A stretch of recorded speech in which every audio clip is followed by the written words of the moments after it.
Bueno, en esta cuarta parte de esta primera unidad, lo que vamos a tratar de dilucidar es los distintos procesos que existen para participar en elecciones en el Perú. Eh, Así como existen cargos en el Perú que son de elección ciudadana y otros que son simplemente de concurso público, de elección de representante.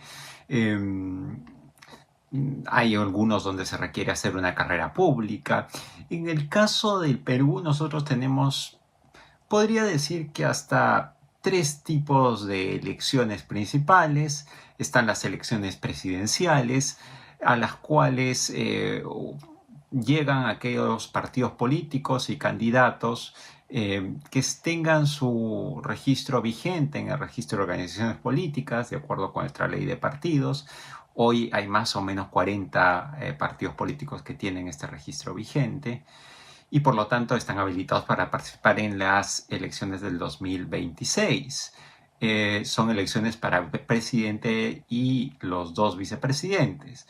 La edad mínima es de 35 años y como tú sabes hay algunos impedimentos, ¿no? Que, por ejemplo, si el presidente tiene una, una condena dolosa y ha sido procesado, por ejemplo, por un delito contra la administración pública, no podría, procesado y condenado, ¿no? No podría postular a un cargo público. Esto ha abierto toda una polémica, por ejemplo, también con el tema de la postulación de Alberto Fujimori, ¿no? A quien se acusa no solamente de no haber pagado la reparación civil, sino que ha sido, digamos que el indulto no le devuelve la calidad de inocente, ¿no? No es como un proceso de amnistía, simplemente se le remite la pena, pero seguramente eso va a ser objeto de una controversia constitucional en el momento en el que esto vaya a la campaña electoral. Gana la elección la fórmula que ocupe o que tenga la mayoría de los votos en una primera vuelta o pasan a una segunda vuelta las dos minorías más grandes, ¿no? Y en esa segunda vuelta que se lleva a los 30 días de la primera, gana la que tenga el 50% más uno de los votos, ¿no? Eh, Eso en cuanto al presidente de la República en el Perú, ¿no? Nosotros tenemos, en teoría, nuestra constitución era presidencialista, aunque algunos sostienen que con las últimas modificaciones, especialmente con la regulación de la cuestión de la confianza, se ha convertido en una constitución más parlamentaria, donde el parlamento tiene un gran peso político, y eso es así, y eso es verdad. Eh, Tenemos elecciones para el Congreso de la República que normalmente coinciden con el presidente de la República. Estas elecciones, también el partido político tiene que tener su registro vigente.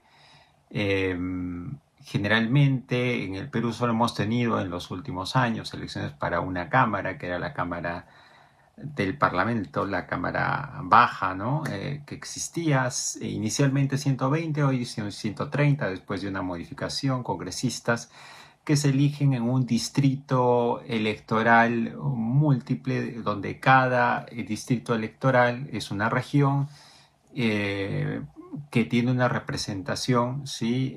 Plurinominal, es decir, cada región tiene un número de escaños correspondiente proporcionalmente a la población que tiene. Arequipa, por ejemplo, tiene 6 escaños en teoría.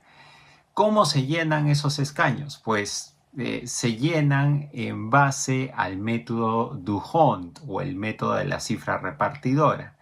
En primer lugar, el partido tiene que haber pasado la valla, ¿no? El 5% de los votos a nivel nacional o ser elegido en dos o más circunscripciones regionales.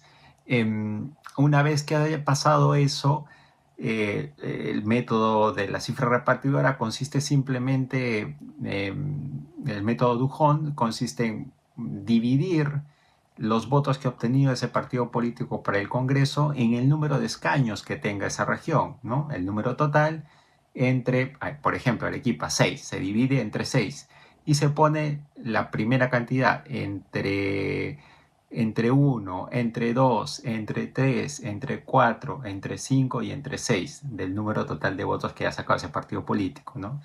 Esas 6 primeras cifras son, digamos, los números que en teoría tiene ese partido político, ¿no?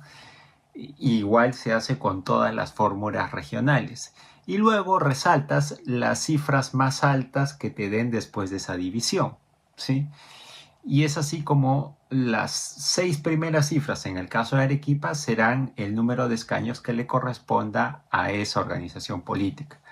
Las organizaciones políticas en Arequipa me parece que máximo han colocado 3 representantes con el método de cifra repartidora Duhon. Normalmente es así, ¿no? Y el número, el voto preferencial, recién se tiene en cuenta después de que se ha determinado cuántos escaños va a ocupar, ¿no? Si este tiene 3 escaños, pues los 3 primeros en la votación serán los que ocupen los lugares, ¿no? De acuerdo con la cifra repartidora. Y finalmente tenemos las elecciones para el gobernador regional y para alcaldes. Normalmente se hacían después de que se hizo la ley de bases de descentralización y se optó por hacer gobiernos regionales. Los gobiernos regionales existen en el Perú. Para ser elegido gobernador regional necesitabas formar parte no solamente de un partido político, podían participar movimientos regionales. De acuerdo con la última modificación, esto ya no va a ser posible, los movimientos regionales no van a poder participar, sino que van a tener que participar solamente los partidos nacionales. Eso será objeto seguramente de una polémica también constitucional. Medida que a mí me parece que no va a favorecer la democracia local, ¿no? Sino va el control de los partidos políticos de la política local, que eso es un poco peligroso, como lo veremos luego en clase. Para participar entonces simplemente tendrás que estar afiliado a un partido nacional seguramente. ¿Y quién gana? Gana aquel que pueda en primera vuelta, ¿sí?, superar un porcentaje de los votos, ¿no? O sea, a diferencia de las elecciones del presidente de la República requiere una mayoría de los votos. En el caso del gobernador regional no gana la elección en primera vuelta aquel que tenga una mayoría. Puede ganarlo con una minoría calificada, ¿sí? Si no llega esa minoría calificada de los votos, recién pasaría a una segunda vuelta. Las dos fórmulas que, por ejemplo, sacan 25 o 23%, esas fórmulas van a una segunda vuelta. En Arequipa ha pasado algunas veces que hemos tenido segundas vueltas y otras veces ha pasado que no ha sido necesario. Por ejemplo, el caso de Juan Manuel Guillén o el actual gobernador regional Roel Sánchez. Y finalmente tenemos las elecciones locales, tanto las de municipio distrital como las de municipio provincial, en las cuales postulan nuestros alcaldes, que también eran en teoría de partidos o movimientos regionales que ahora tienen que ser partidos nacionales.